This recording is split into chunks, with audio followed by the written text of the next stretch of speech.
It's so dark in here. You can't light Get it ready. up. Well, I tell you, this is Listening it's to the Give perfect God setting, 90 though. This live. you have to appreciate and love this farmhouse setting, because this is perfect. And the old plastic. Oh, I love it. That's history. You can't hang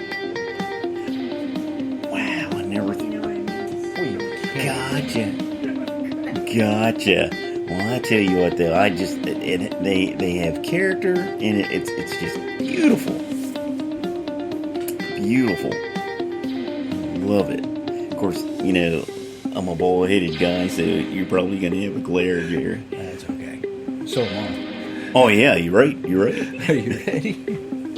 I knew this guy when he had long hair. You used to have hair too. Yeah. We are live. Hello, everyone. Welcome to Give God 90. We are live on a Thursday night with a very, very special person sitting next to me. I won't say old friend, but we've been friends for a long Forever. time. No, we Butch sure Harmon. have.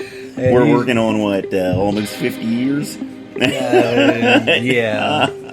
Longer than I like to. Year 25, but I think Yeah. we're working on about Yeah. maybe 50 years, Yep. close to 50 Yep. years. You're right.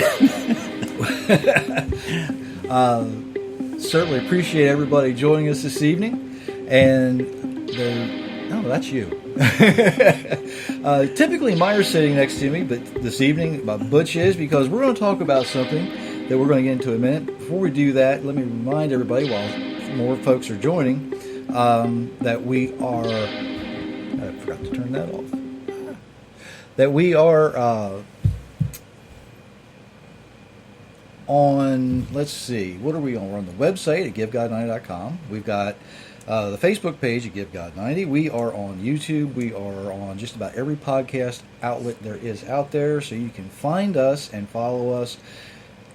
More and more people are joining us all the time, which I really appreciate. I know we have quite a few folks from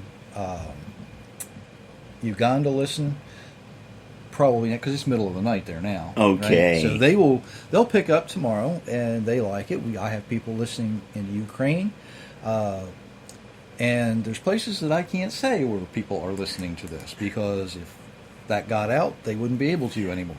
Totally understandable. You understand. I definitely understand. So we get around the world, and it's really amazing when I get messages from like Australia or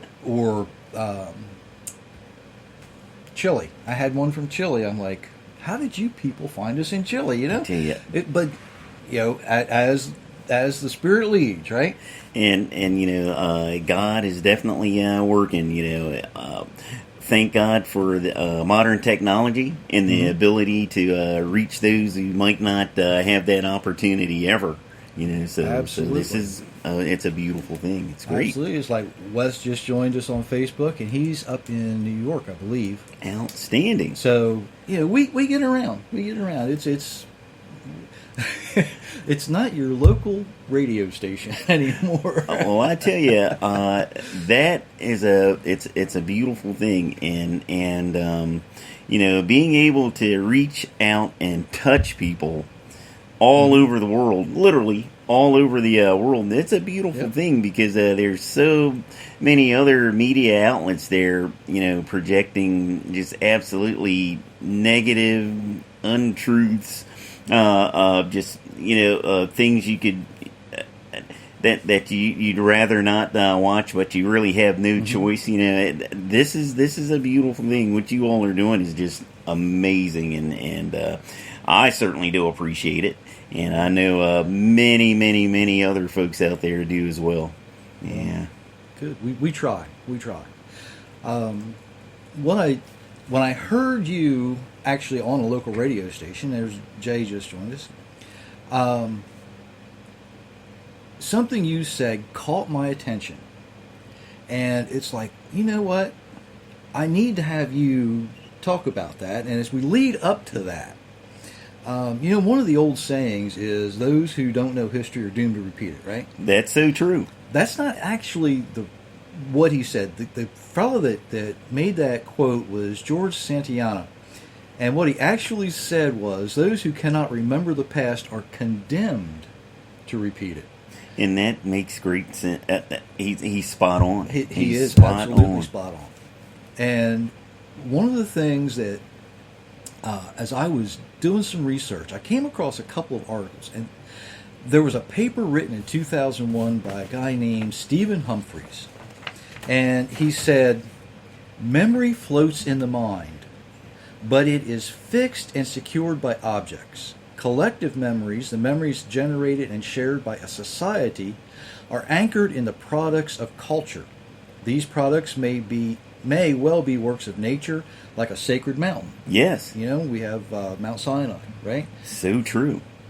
But more often they are human contrivances, works of art or poetry or music. These are things that are broadly shared among the community that allow people to know that they are a people. That they are also the things that visibly or audibly set them apart from others. When they are destroyed or affected or forgotten, cultural identities and social boundaries disappear along with them." That, you know, we're going through that right now. Absolutely. But this isn't Absolutely. the first time we've been going through this. No, you're definitely right about that. You're on point.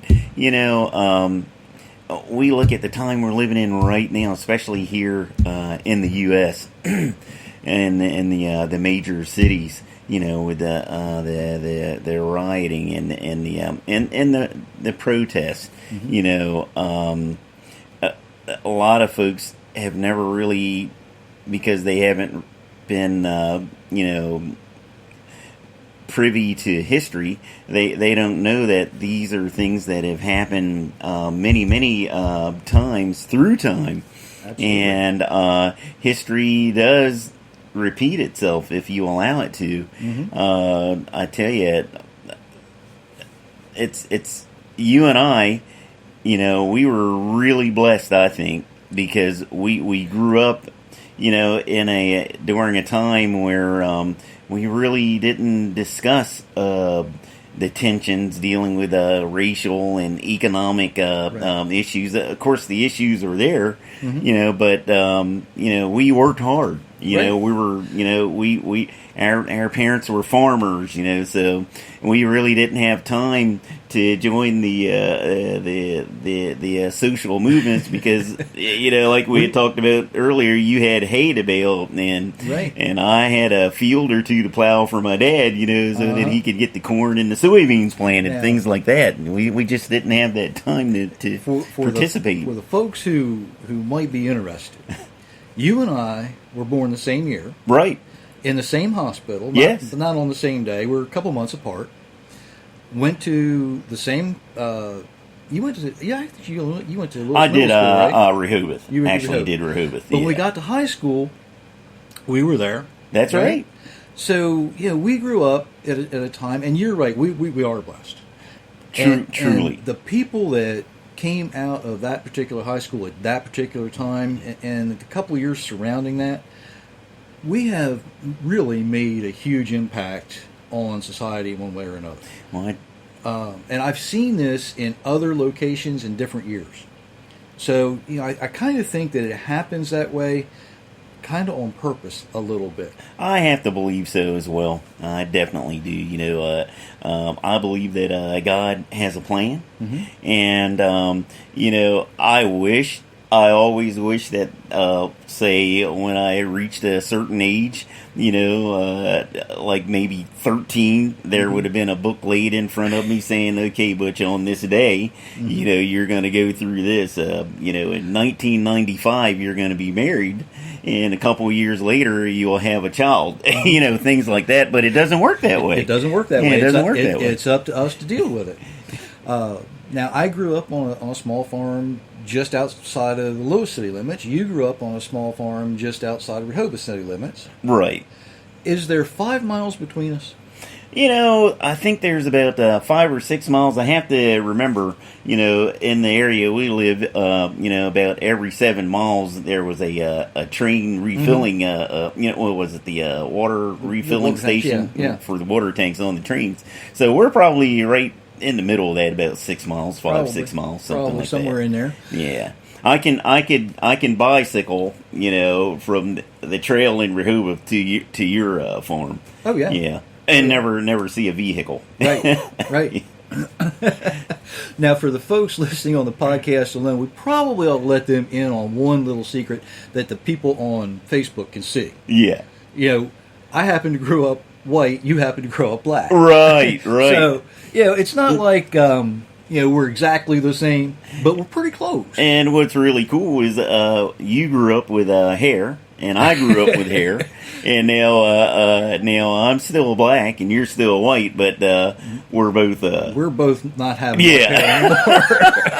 It has left us. It has left us. I love it.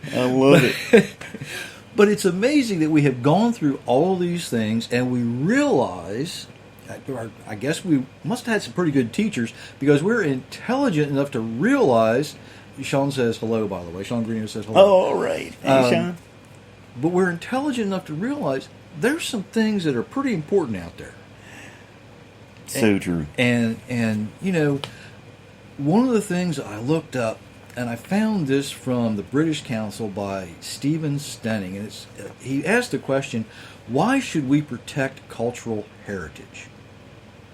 And he writes, societies have long sought to protect and preserve their cultural heritage for reasons ranging from education to historical research to the desire to reinforce a sense of identity. Now, he's not talking about individual. Right. He's talking about a cultural identity. So, and I thought that was, he's spot on right there. Oh, I love it. Love it. He says, in times of war and conflict, cultural identity and cultural heritage become all the more important.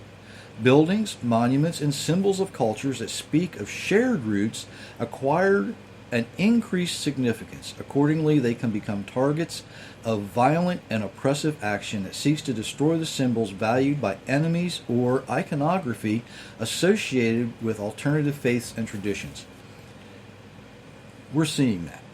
I tell you, we're seeing it from my viewpoint, my vantage point. I'm seeing it from a time that I've never. I don't think I've ever read of a time that it's been, as pronounced, Yeah. as it is now, and it's really amazing because I just never thought that I would actually live through a period where I would actually witness the things that are happening right now, because Right. it just everyone's entitled to their own opinions on different things. Oh, yeah. But history, when you remove history, when you remove those statues and those remnants and those buildings and things, when you take that away, you're prone to actually at some point or another, the history's going to repeat itself. Oh, absolutely. Because you have nothing to look back on to say, hey, that happened back then. We don't want to do that. Exactly. Maybe there's another route we can go. Exactly.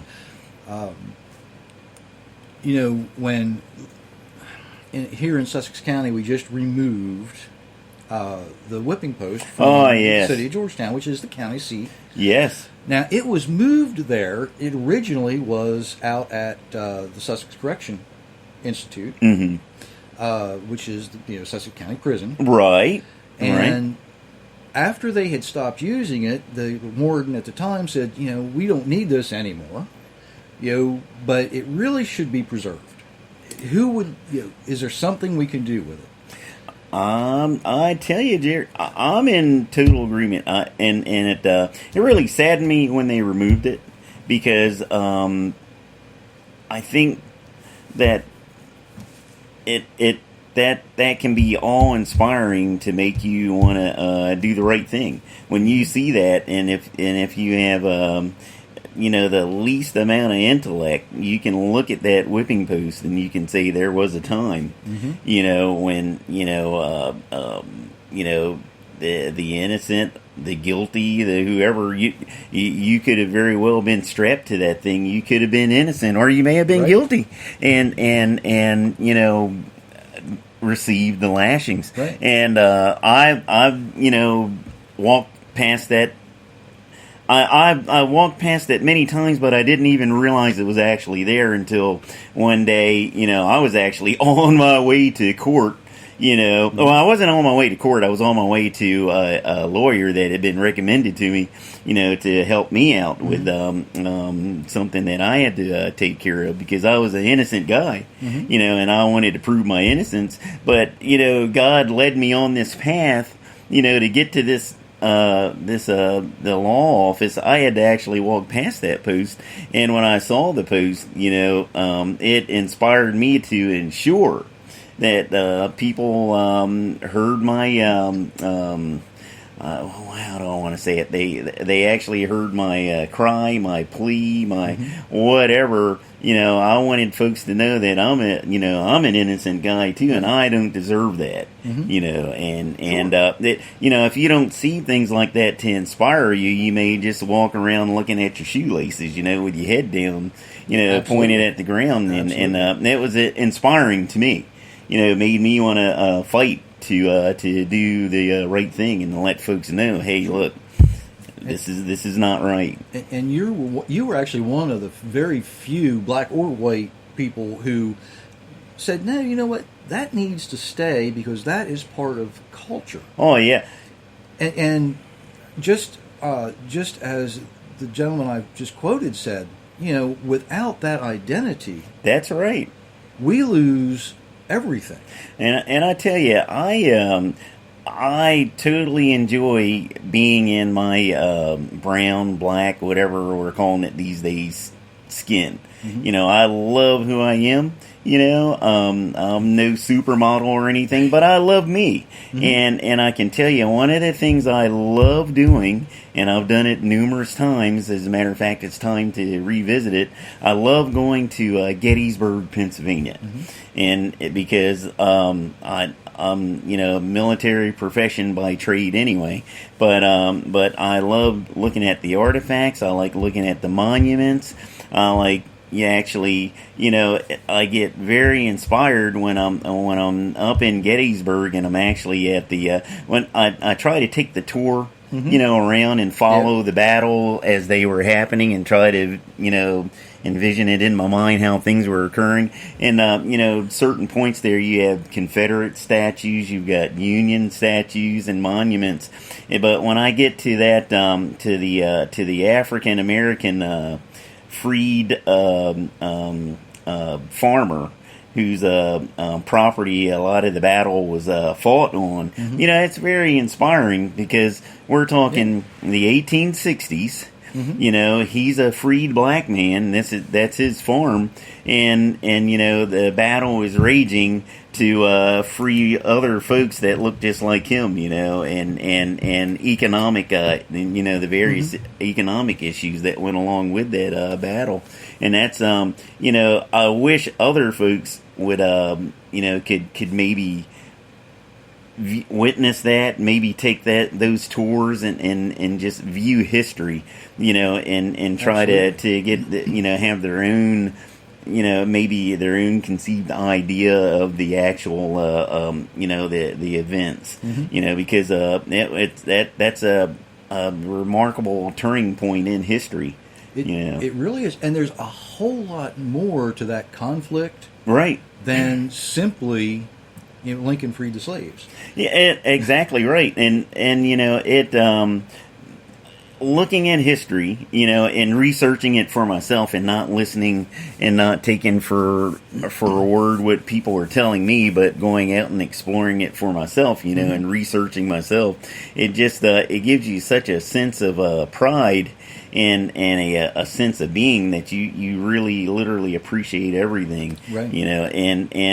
I hate seeing them removed. It just I shouldn't say hate, but I really dislike it a lot. When I see that removed, because it really, I feel like you're actually you're taking away the opportunity for folks coming along to they don't have that opportunity to actually to view history and maybe try to come up with an idea in their mind of what times must have been like back during that period. Right. Memory is one of those things that we don't have to experience it if we can witness and see the things that those folks had gone through, Right. and had this desire to put something up that said, "Look, here's a guy that meant something. Yes. Here's a guy from the other side that means something." Maybe they put up, well, like the whipping, something as silly as the whipping post. Right. Here's something that reminds us that as a culture, this is our shared history. And it didn't matter That's right. if you were male or female or what color you were. It Did was, not it was matter. shared history. It did. That's absolutely right. It did not matter. And history is telling us that they stopped using that whipping post back in 1952. I think it was. I think they're saying, or it's been documented as being. But all through time, when you're reading through the Bible, various verses, you'll see whipping. And things like that, and here we are, here we are in the modern of the most modern times, and, we need to look back on history, so that we don't repeat those things. One of the things about Scripture is it tells us no more than 40 lashes. Right? Yes. So what they would actually do is they would stop at 39 in case they miscounted. Now, isn't that amazing? That is amazing. Because they didn't want to offend the Almighty by going one more. Right. And there's actually logs from pirate ships that we know there were Jewish people on pirate ships. Yes. Because they talk about no more than 39 lashes. Isn't that something? And it's really, that follows all through history. Well, I tell you, that's something that I just learned today. So that's something new today that I've learned. But it has a deep meaning to it. It really does. And along those lines, a lot of Christians, when ISIS was tearing down the monuments in like Syria and Yes. Afghanistan, a lot of Christians were cheering, going, "Oh yeah, that's a good thing." But what they failed to realize is that's not a good thing. And I tell you, I totally agree with you. I've spent quite a bit of time over in that region, and I can tell you, I don't understand a lot of the history. I try to educate myself on the culture so I don't offend folks, when I'm there. But, I would never, if we were waging war and we were battling, I would still, I wouldn't want to go in and destroy their statues and their artifacts, and it would be the same way in Germany, during World War II and World War I. If I was marching through there, I mean, it would, it would be kind of tough, to. We actually did that to Germany in World War II. We actually did destroy some, not all of them, but some of those things that they had. Yeah, and I tell you, you've got viewers from all over the world, and I can tell you every area in the world, to me, they're beautiful. Mm-hmm. There's times when an assignment may take you to the desert, mm-hmm. and literally there's nothing there but the desert, and you may not see a pond or water or whatever for quite some time, but there's still a beauty mm-hmm. in watching the sunrise in the desert, mm-hmm. Watching the sunset in the desert. There's still a beauty there. If you're in, say South America, depending on what region you're in, El Salvador, Honduras, could be Guatemala. There's the beautiful vegetation and the beautiful flowers and things, and maybe birds and animals that you would not typically see here in the continental U.S. There's just beauty all over this world. There is. And statues and things, history. I try really hard not to disturb or disrespect. Right. Yeah. But that's my personal opinion. Well, it's not just your personal opinion, because there's some things we are supposed to remember. And absolutely. And I'm going to go back to Exodus, where Moses has this what I call the greatest job interview in history. All right. All When right. he sees the burning bush and he has this conversation, this is really a job interview for Moses. Yes. Right? And in Exodus 3, I'm just do a couple verses here. In verse 13, he says, "But Moses said to God, suppose I go to the children of Israel and say to them, the God of your fathers has sent me to you, and they ask me, well, what's his name? What am I supposed to say? Well, the Almighty answered Moses and say, in English, it's always, I am who I am, right? But it's not that simple. Yes. Because in Hebrew, it's Ahi Asher Hayah, and he said, say to the children of Israel, I am, or Hayi, meaning I always, I'm consistent. It's the concept here is there's no beginning, there's no end. Yes. So he says, the God of your fathers, the God of Abraham, Isaac, and Jacob, has sent me to you. This is my name forever, and the name by which I should be remembered from generation to generation. Now, of course, we look at that and we say, okay, the God of your fathers has sent me to you. And all of the English translations is either Lord or some of the Hebrew now uses Adonai. Yes. But in the Hebrew, it's the tetragrammaton, the 4 letters that make up God's name. However they want to say that, that's for a different time. I'm with you. I'm with you. Part of, I think, in my opinion, our problem with remembering the Almighty is we were allowed to stop remembering the name. When right after the Maccabean revolt, where the Greeks were overcome, Yes. the Romans started to come in and they realized they weren't big enough to fight off everybody. So the small group of Pharisees went to the Romans and said, look, if you'll put us in charge of the temple, we'll do whatever you want us to do. The Romans eventually got wise and they realized how much power was in the name of the Almighty, and they said, you got to stop using that name. So it was actually the Romans who forced that issue. But if we would have remembered that name, how much authority, how much more power would believers have today? That's a very, very good point. And something else you said, which hits me deeply is there is no beginning, there is no end. And I remember years ago I was at a funeral, and the father had passed away. And the children asked the minister. They had one request, and it was Dad says that he would have wanted this kept short. Don't linger on. He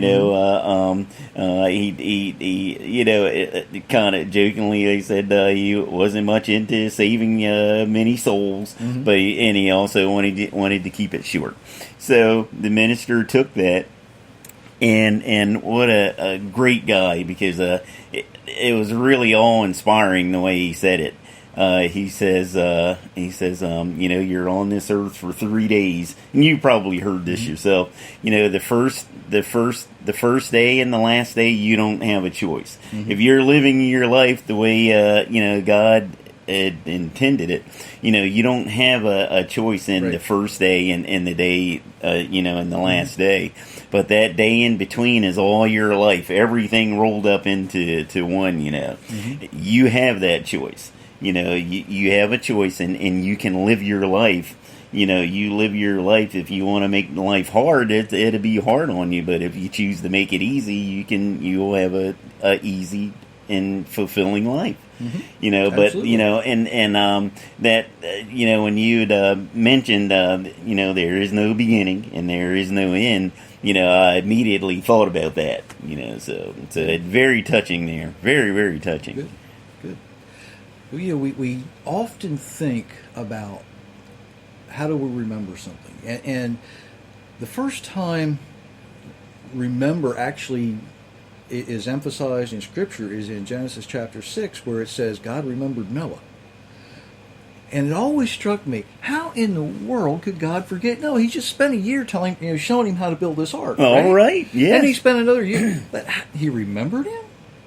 But the word for remember is the same word as to mention. It's the same word as a memorial. There, okay. It's a remembrance. Now, it's not the same. Sometimes they want to talk about a great renown, but it's not the renown like we see in Genesis chapter 6, where they're talking about the Nephilim, men of great renown. Yes. Because that's a different word they use there. That's just they've made a name for themselves. Okay. It wasn't that they were to be remembered. It's just they had done it for themselves. God didn't do it for them. Yes. So that's a little different. So sometimes there's some problems in translation that we need to deal with. I think so. I really believe that. But this concept of remembering, if it's important enough that the Almighty had to specifically say, I need to mention to you, Noah, it's getting time. You start preparing to come off of that ark. Okay. Right? What he's telling Moses, you go back and you tell them, this is how you're going to remember me.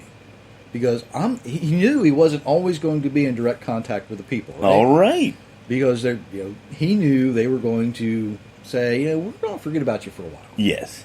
And we do that as individuals sometimes too. But he says, look, this is how you remember. It's important. He gives us a name to remember. Societies build statues. Societies sing songs. Societies do other things to say this is how we as a society, as a culture, are going to remember ourselves. This is how we remember our heritage. Yes. And what's really, really weird about that is sometimes different cultures or different societies will tear down the very things that made them that culture or that society. We don't, if you look at Wikipedia, which is like, we all know Wikipedia is dependable, right? It must be true. Has to be true. There's a long, long list of societies there that are no more. Cultures Yes. that are no more. And most of them just have little bits and pieces that are left. That's so true. And what's really cool is these archaeologists dig these things up and they say, well, this person must have lived like this. Well, you don't know how they lived. You know how they died.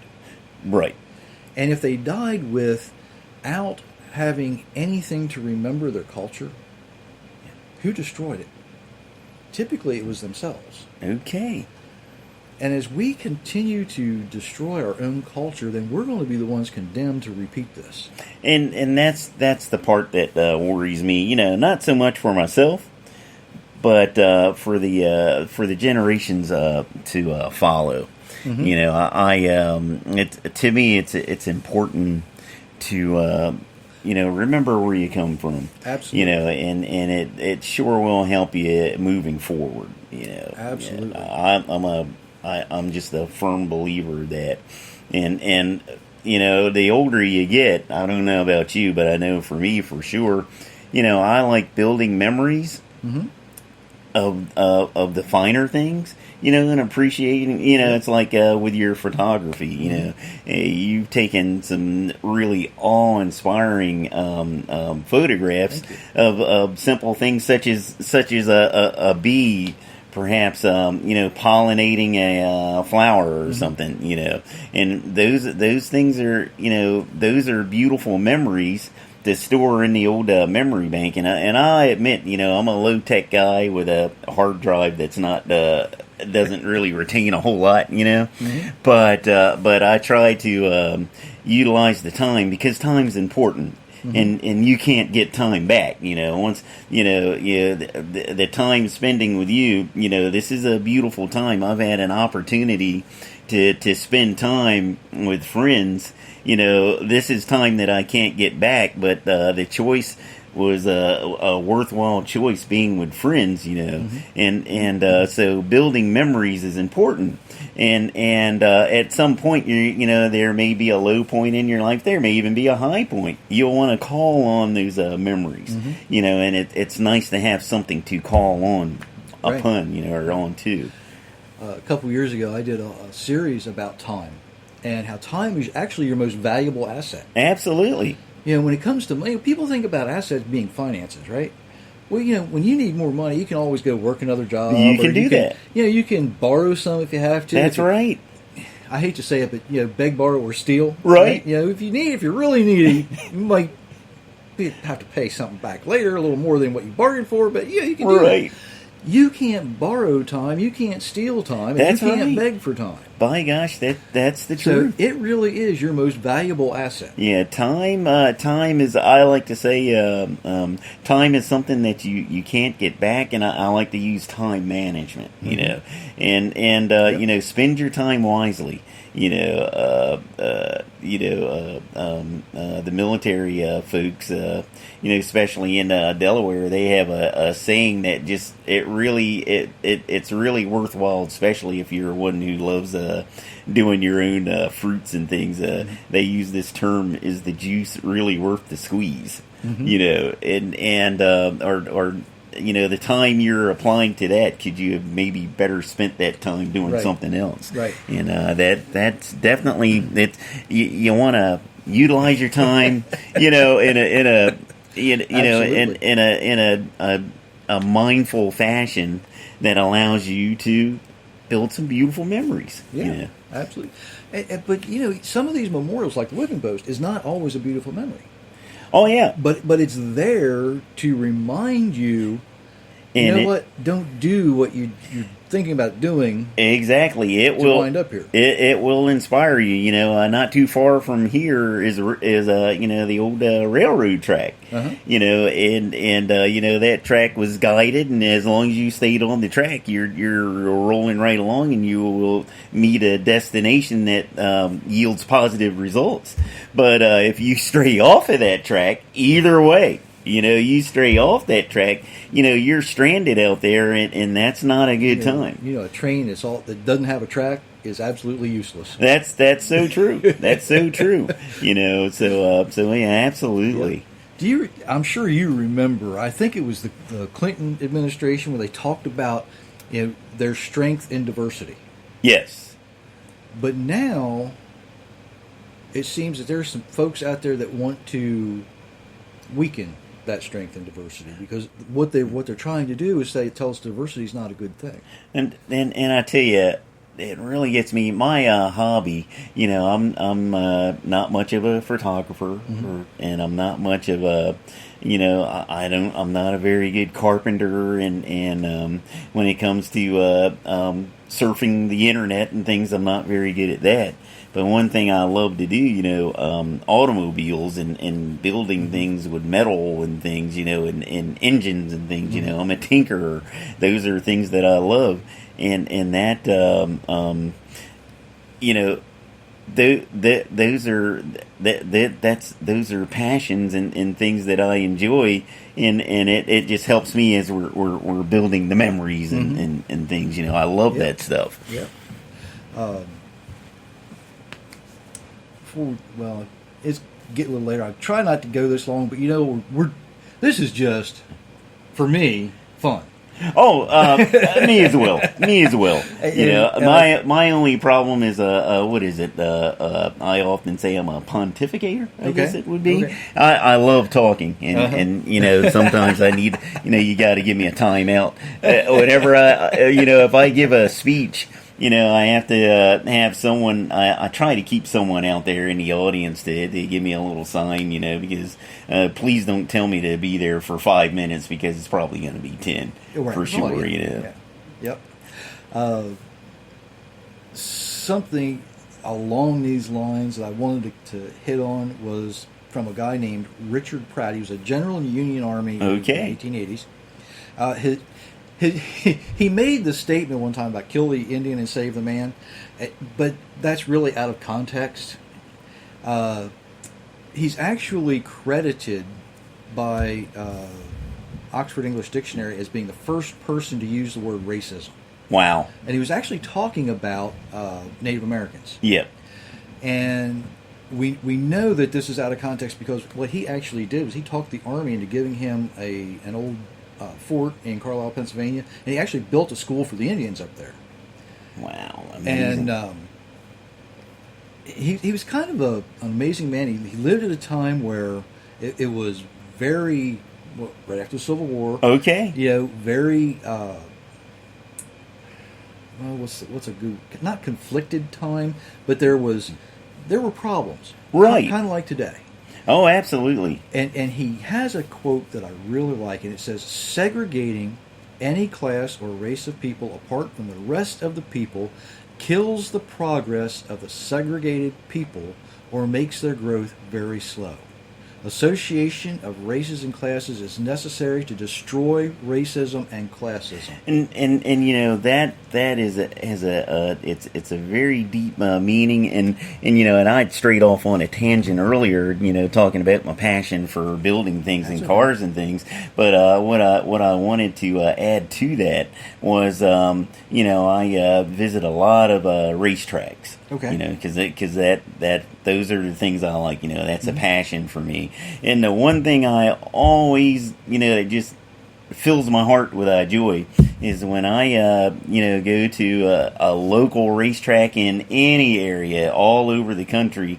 You know, you find white guys, black guys, Latino, Native American, Asian, all walks of life with that same predisposed DNA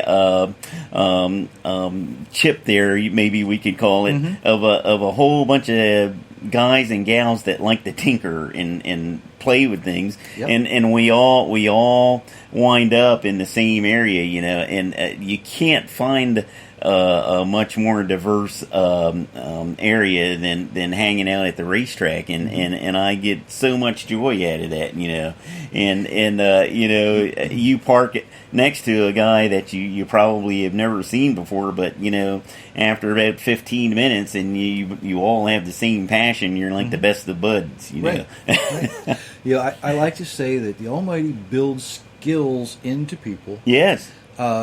That they use to benefit the people around them. Absolutely. Now, he's not going to give every white guy a carpenter skill. He's not going to give every black guy, you know, a mechanic skill. He's That's not going to right. give every Latino a writing skill. He doesn't care. He doesn't look at the outside. He looks at the inside, and he says, "You know what? Absolutely. I'm going to give him a passion to do this. I'm going to give that person a passion to do that." So true, so very true, and that's why you know, diversity is it's a beautiful thing. It is. It's a beautiful thing, and you know, if we all started out as one, you know, and somewhere down the line, if you dig deep enough, you'll find we're all related, and that when you think about that, and I try not to go too deep, you know, because like I said, I've got a hard drive that doesn't really maintain a whole lot up here. So, but it's so beautiful because you know, even though we all look so different, we all share a love or a passion for the same thing, you know. Yep. You deal with cars, and I deal with critters. Exactly. And See? one of the things about biology is they found out now through the study of DNA and all of this kind of thing that we all have one common ancestor, and they call it myocardial Eve or something like that, who lived about 6,000 years ago. Okay. So, yeah, we all did come from one. I love it. Actually, two. Right. But right. but then, you know, we dwindled that down to the 8 that were on the ark, if you believe Scripture, the Yeah. 8 that were on the ark. So somewhere along the line, we're all out of that. Absolutely. Now, this is going to sound terrible. But I got to confess it. I don't care what color somebody is, Right. but I sure care about how intelligent they come across. I'm with you. Did I say that right way? It makes good sense. Makes You know, good sense. if you've got, and maybe intelligence isn't a good way to say it, how good your heart is as you're coming across. Right. You know, if you've got a heart that is just full of hate for everybody and everything, chances are I'm not going to be around you very long.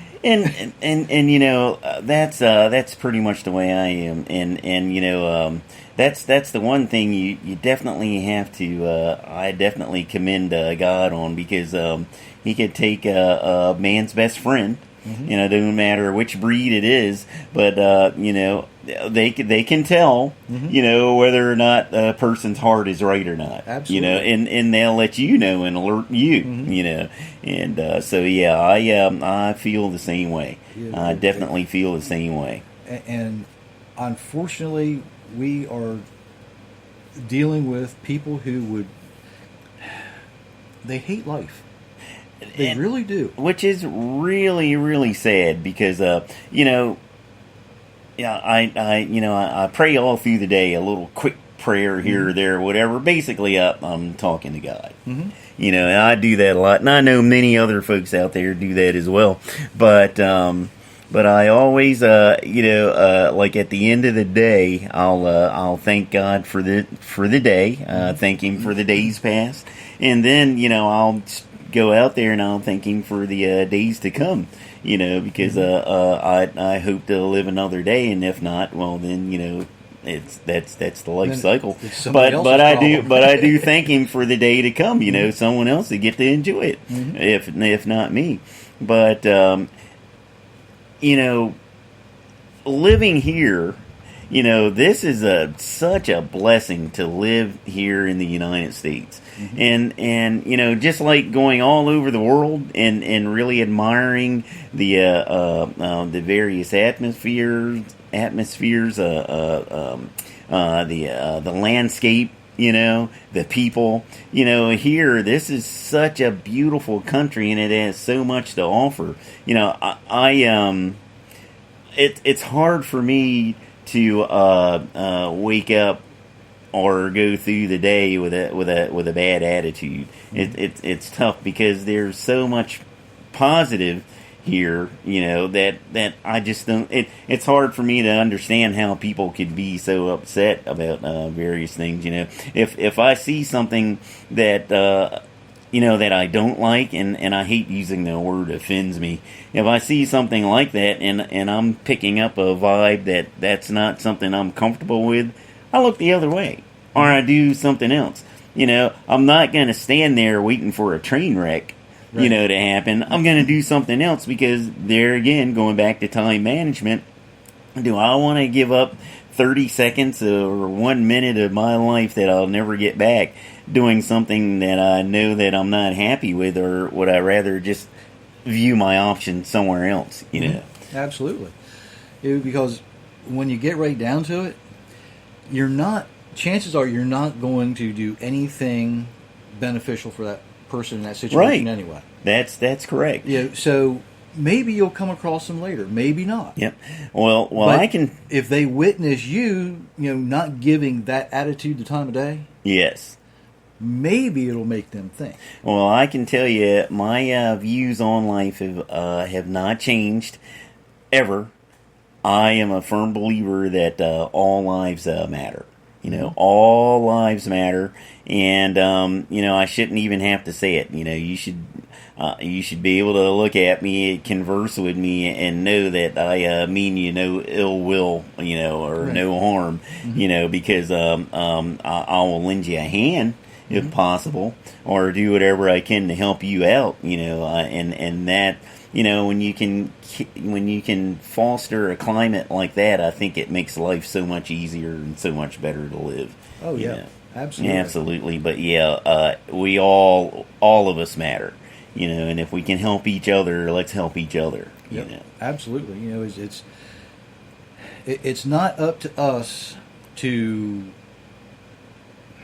end someone's life outside of the realm of a societal system, right? Yes. You know what I mean? I'm tracking. So Absolutely. why would we waste time saying that I'm more important than you are, or you're more important than I am, Right. we're more important than somebody else? We're not that much more important. That's and, Yeah. and I can tell you, you know, it's like this year, you know, I had the garden growing, and I didn't put the fence up, and I knew I should have, but we had a huge population of deer over there, so they ate my squash and they ate my tomatoes and all that. And you know, your grandparents made a living, and your parents did too, growing vegetables right Yep, here, you right know, here. and the produce building is still right there on Yep. on your property here. Typically, if something like that had happened to me, I'd just come over to you because and purchase the products from you. That I had lost there. So you never know when you're going to need someone. No, you don't. But not only that, it's just the right thing to do anyway. You have to work so much harder to frown and be angry, and just being happy and pleasant requires no work. It just comes natural. Sure. You were designed to be that way, cautious and use an instinct. But you were designed to want to live a somewhat peaceful and happy life. Over and over, Scripture tells us, God says, if you're going to listen to my voice and do what I tell you to do, you're going to have a long, happy, successful, productive life. There you go. Happy, productive, successful, all keywords, and that's since the beginning of time. That's from the beginning of and there's no need of changing. Yep. That wheel was designed long before we were on this earth, and there's no need to try to reinvent it. You're absolutely Yeah. right. You are absolutely right. Well, it has certainly been a pleasure having Oh, you here. absolutely. I thank you immensely. So, folks, I'll tell you, I really wasn't joking when I said we've been friends for probably close to 50 years. But there was a period where we hadn't talked to each other in 30-some years.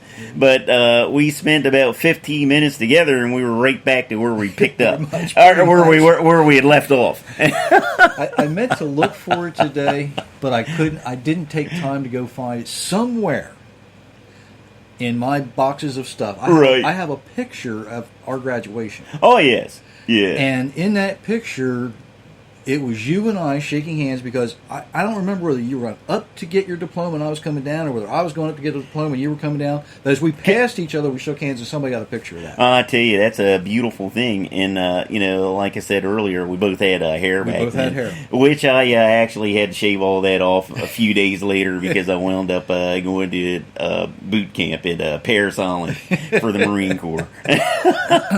Yeah, so I lost it anyway. You took that military career. I spent time basically making sure large animals had little animals. Absolutely. and that's why you have to love God. You gotta love and appreciate God for what He does, because He instills, and you don't know why, but as you're maturing in life, He gives you these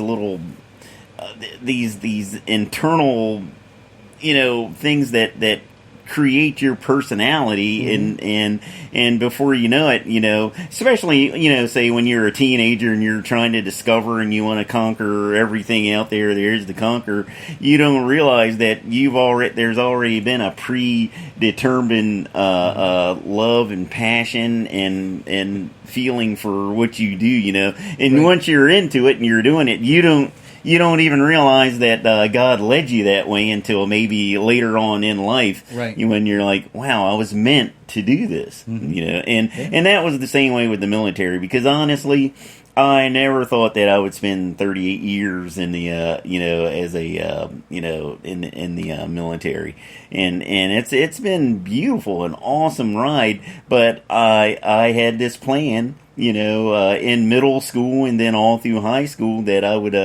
devote the first 4 years of my adult life, to the military, and then after that, I never wanted to have anything to do with it again. I wanted to go off and be a big farmer and maybe own a fleet of trucks and, young. I'm going to own the world and do all this and that and whatever.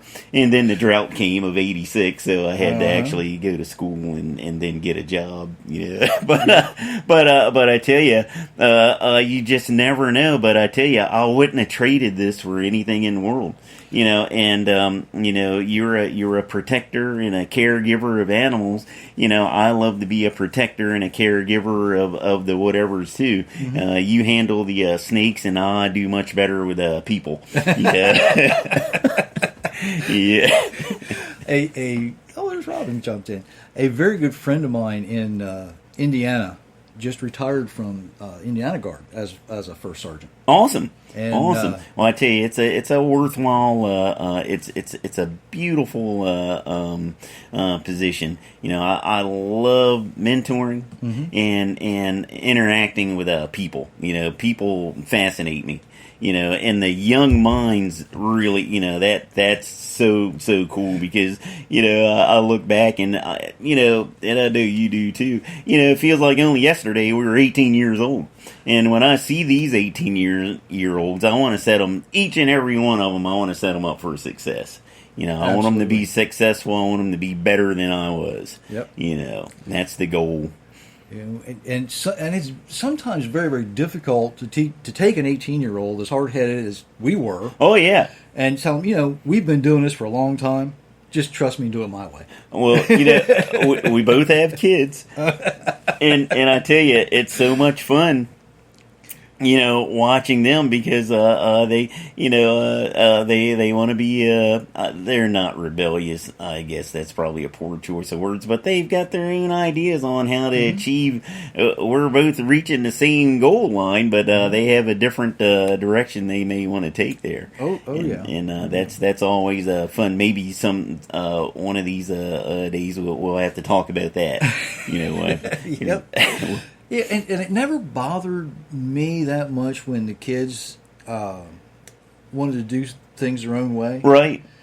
As long as, you know, are you sure that's the most efficient way you can Right, do it? right. You know, I've done this a time or two. You know, you sure that's how you really want to do it?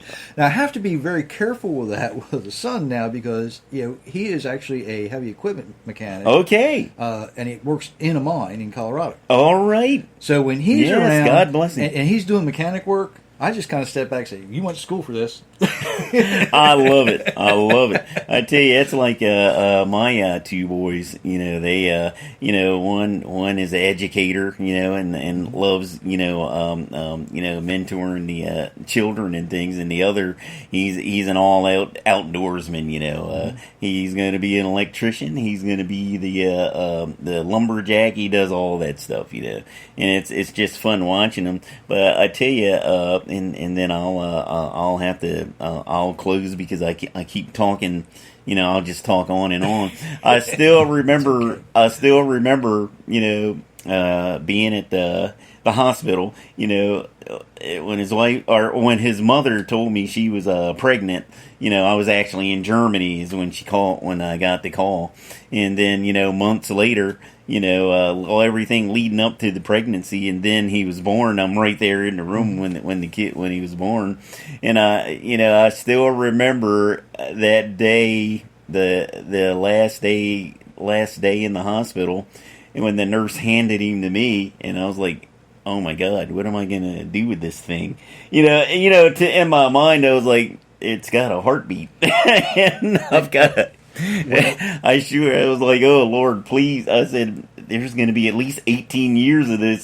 Please give me the strength to, don't let me corrupt this, you know. And I was still calling him this little thing, you know, because he was just I could carry him like a football. When that nurse hands that bundle to you and says, "Here, Dad," it's like, uh-oh. The reality. Yeah. Exactly. The fun stops. The reality walks through the door and smacks you in the face. Oh, and you my just kinda gosh. go, what do I do now? That's it. You know, it was fun watching her being pregnant, you know, and all that good stuff, you know, and rubbing the belly and then enticing him to kick her, you know, and things like that. But then when the nurse hands him to you, he or she to you, you're looking at him and you're thinking, uh-oh.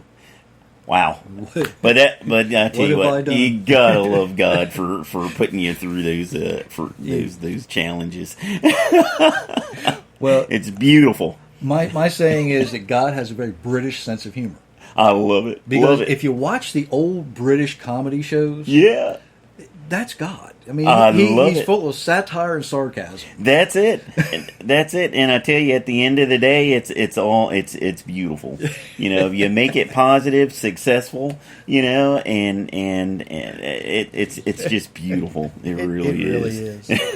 Well, thank you again so much. We're going to. We're going to stop. We're probably not going to stop. You might be here for a little while. Yeah, let these folks go. Ladies and gentlemen, we certainly appreciate. We hope this has been as much of a blessing to you as it has been for us. Absolutely. And remember, you've got to do things to make you remember. There's all kinds of things. There's books written about how to improve your memory. There's all these things. And now we're wanting to tear that stuff down. Yeah, I tell you, build It's those sad. memories and hold on to things Hold that you on can to 'em. pass on to the loved ones. Absolutely. For sure. If you don't remember, You're bound. you're going to do it all over You're again. bound to repeat. Yes, You're going to make those absolutely. same mistakes all over again. Folks, I certainly appreciate every one of you joining us this evening and all the ones who are going to be joining us later. Don't forget the like buttons, the love buttons, and the share buttons.